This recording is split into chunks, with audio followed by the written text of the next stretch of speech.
So, what is going on YouTube? This is Sam from TeamSamuraiX1 here, and today guys, I'm coming at you with my pure Cyber Angel deck profile for you guys today. So I really hope you guys enjoy this deck profile. And of course guys, as I progress through the deck profile, I'll be explaining to you guys some of my card choices and the reasons why I play them. And I've been getting tons of requests to do this deck profile for you guys, and you guys all know I always answer your prayer. So here it is, my Cyber Angel pure deck profile. And you know what, in the other version of my Ultimaya version, if you guys haven't yet seen the Heraldic / Ultimaya version, where you literally make Ultimaya and Crystal Wing with Cyber Angels, make sure you guys check it out. The link will be right here, There should be an information card popping up right there, so you guys can just check it out. It should be like right around this corner. So if you guys want to see that version, make sure you guys check it out. But for those of you who love rank 4 version or like starserpah engine and things like that, make sure you guys stay tuned to this deck profile. And you know what?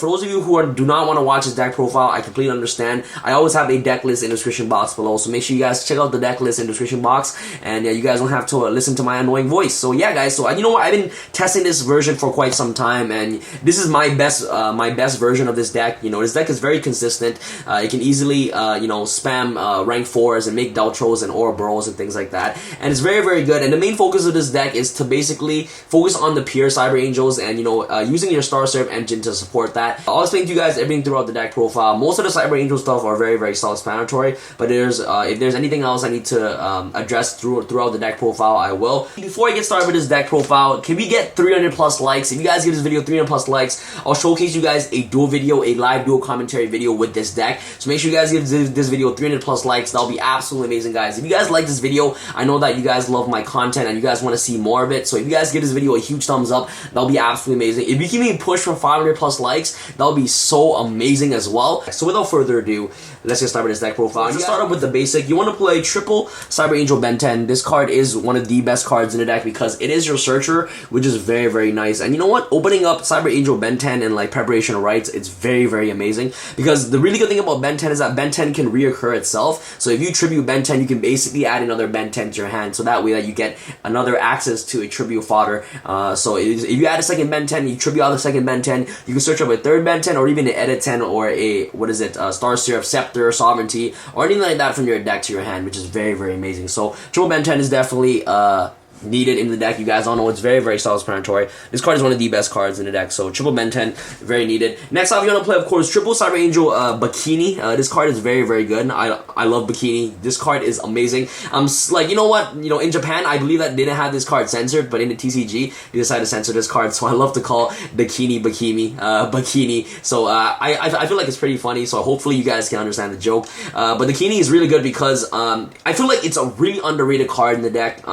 Its end phase effect is very important, especially if you have a Herald of Perfection on the board, because being able to add back cards like Benten or your fairy monsters from your graveyard to your hand is very nice, and it also gives you fodder for your Herald of Perfection. This is very, very good. And the first effect was that when it's summoned, your opponent gets to choose to send one monster they control to the graveyard is very, very good as well. So I love playing triple Cyber Angel with Dakini. Very, very good card to play, and I feel like this is a peer version, so I felt like it's very necessary to play triple Dakini in my personal opinion. But if you guys want to play 2 copies, you guys can. But I, you know, thought that playing 3 is the best number for me. So triple Dakini is definitely very important in the deck. So you know, triple of her, very amazing. And last but not least, you're gonna play, of course, double Cyber Angel Idaten. Very, very nice. If you open up Machine Angel Ritual and a Cyber Angel Benten with an Idaten, what you can do is that you can go Machine Ritual into Idaten by sending out Benten. Benten will get to search a card, and Idaten will get to search a Ritual spell card from your deck to your hand, which is very, very nice. So these 2 cards comboing off with each other is very, very amazing. And also, if this card is tributed, all your Ritual monster gain 1000 attack and defense, which is really, really good. And he makes Cyber Angel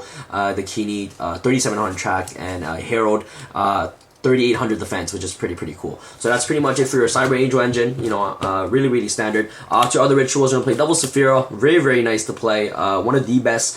What is it called?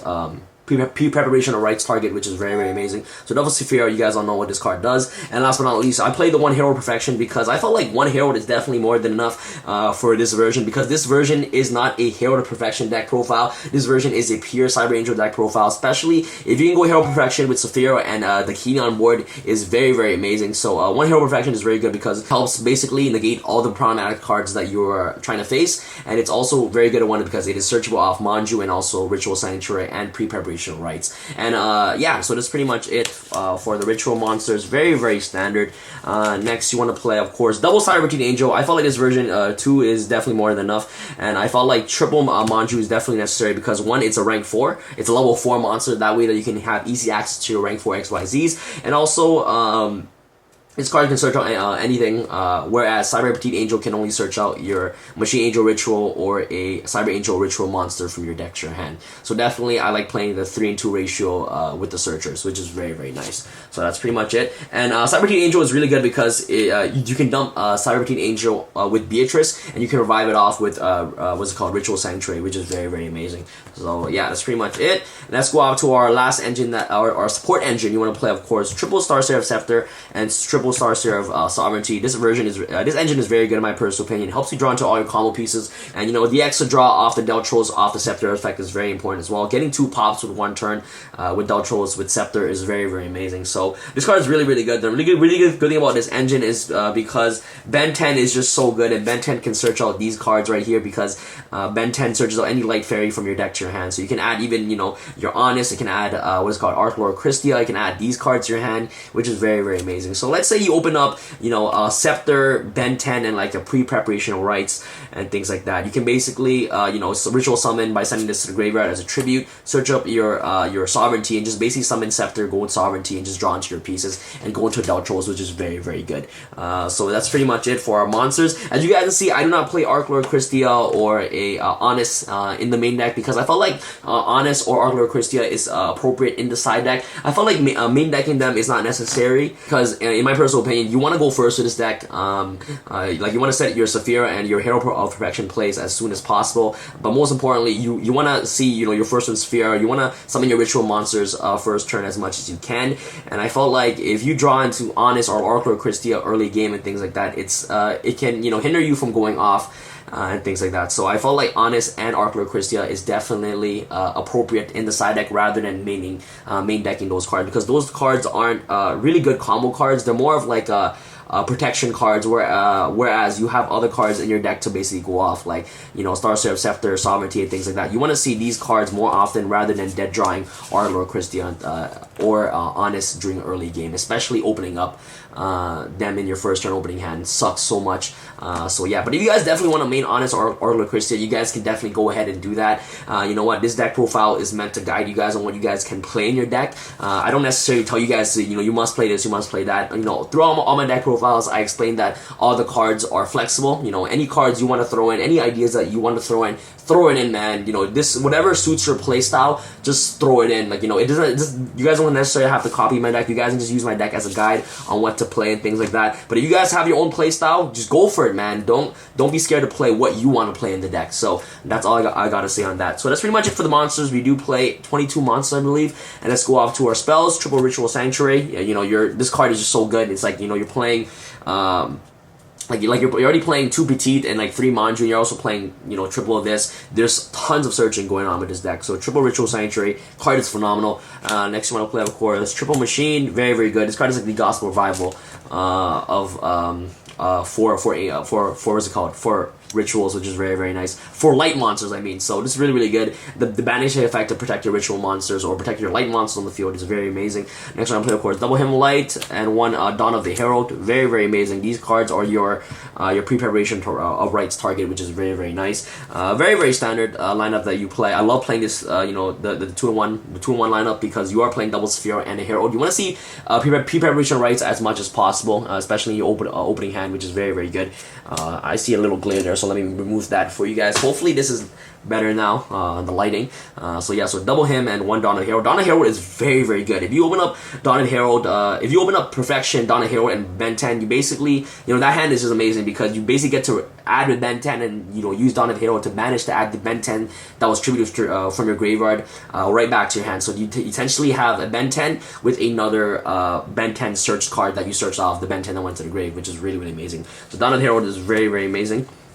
Next one I'll play, of course, Preparation of Rites, very broken. Triple pre-prep, very, very good. You want to open this card. This card is really, really good. You want to maximize yourself when playing triple copies of this card, because this card is just too good not to play. Let's go up to our staples. 1 instant fusion, very good because during late game, if you were to have that 1 sovereignty in your deck and you happen to draw, you have instant fusion. What you can do is that you can instant fusion into Norden. Norden will bring out a scepter, and you can reveal the sovereignty, special summon it, draw 1 card, and go into your Daltros or Ouroboros and things like that, which is very, very amazing. So instant fusion is really, really good for that. Reoccurs and helps you make your rank 4 XYZs within mid or late game for OTKs, which is amazing. Next one, play 1 soul charge, very good. Same purpose as instant fusion, really amazing. You are playing a rank 4 deck. And this card also triggers Cyber Petite Angel, which is really, really good, amazing. Next one, play, of course, 1 Raigeki. Raigeki is really important because you can easily put tons of damage on board, especially by tripping off Idaten and things like that. So Raigeki clearing out boards and pushing for damage is just very, very strong. And I feel like Raigeki is one of the biggest game changers of this format,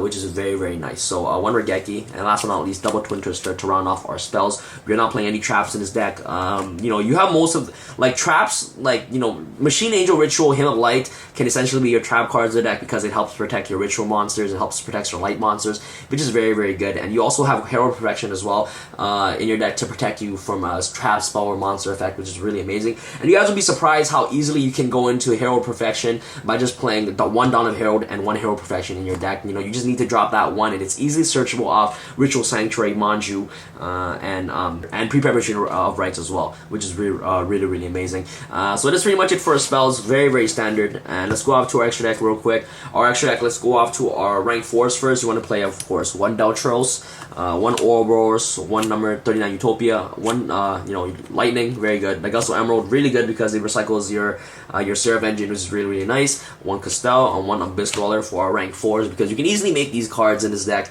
Let's go off to our rank 6s. So I'm gonna play Photon Strike Bouncer. You guys don't have to play this card, but I just, like, you know, like there was an extra space, so I was like, you know what, why not? 1 number 39 Utopia Beyond. This card is very, very important. I love this card, man. Really, really good. You can essentially use this effect to bring out Lightning in the graveyard, which is really amazing as well. So Utopia Beyond. 1 number 24 Dragonless, the Vampiric Dragon. 1 Beatrice. Beatrice is really good because it dumps your Cyber Petite Angel. You can revive it off with Ritual Sanctuary. 1 M7, last but not least, Gaia Charger, and the 1 Norden for your instant fusion. You know what? If you guys want to play Pilgrim, you guys can play Pilgrim. But I felt that if I'm going Beatrice that turn, I'm going for game. Like regardless, I don't need to be, like, I don't have to worry about her dying to bring out, you know, Pilgrim and things like that. So if you guys don't play Pilgrim, you guys can cut out Photon Strike Bouncer, you know, for the program instead. But for now, I felt like this deck is very, very solid. I've been testing this deck for quite some time now. That's why I actually took a long time to make this deck profile. We hope you guys enjoyed this video. If you guys give this video, let's say 300 plus likes, that'll be absolutely amazing, guys. If you guys can push it even more to 500 plus likes, I'll do a dual video with this deck, a live dual commentary with this deck. That'll be absolutely phenomenal. Thank you guys so much for watching this video. You know, this is the best version that I actually came up with, and it's very consistent for me. It's been working really, really well. I've been testing this version for quite some time, and it's just working, you know, glamorously for me. So thank you guys so much for watching this video. Thank you guys so much for the love recently, man. I've been getting so much, you know, support and love, and you know, this channel is growing on a rapid pace, and I really appreciate you guys helping me on that. One more thing that I would like to say is that the combos in this deck is limitless. You can do anything depending on the cards that are in your hand. You can go Herald, you can go Saffira, you can go into, you know, Dakini. You can just basically do a lot of things with this deck depending on the cards that you have in your hand. So yeah, you know, the combos are endless with this deck in my personal opinion. And yeah, alright, that's pretty much it. And this is Sam from Team Sam signing out. Alright guys, peace!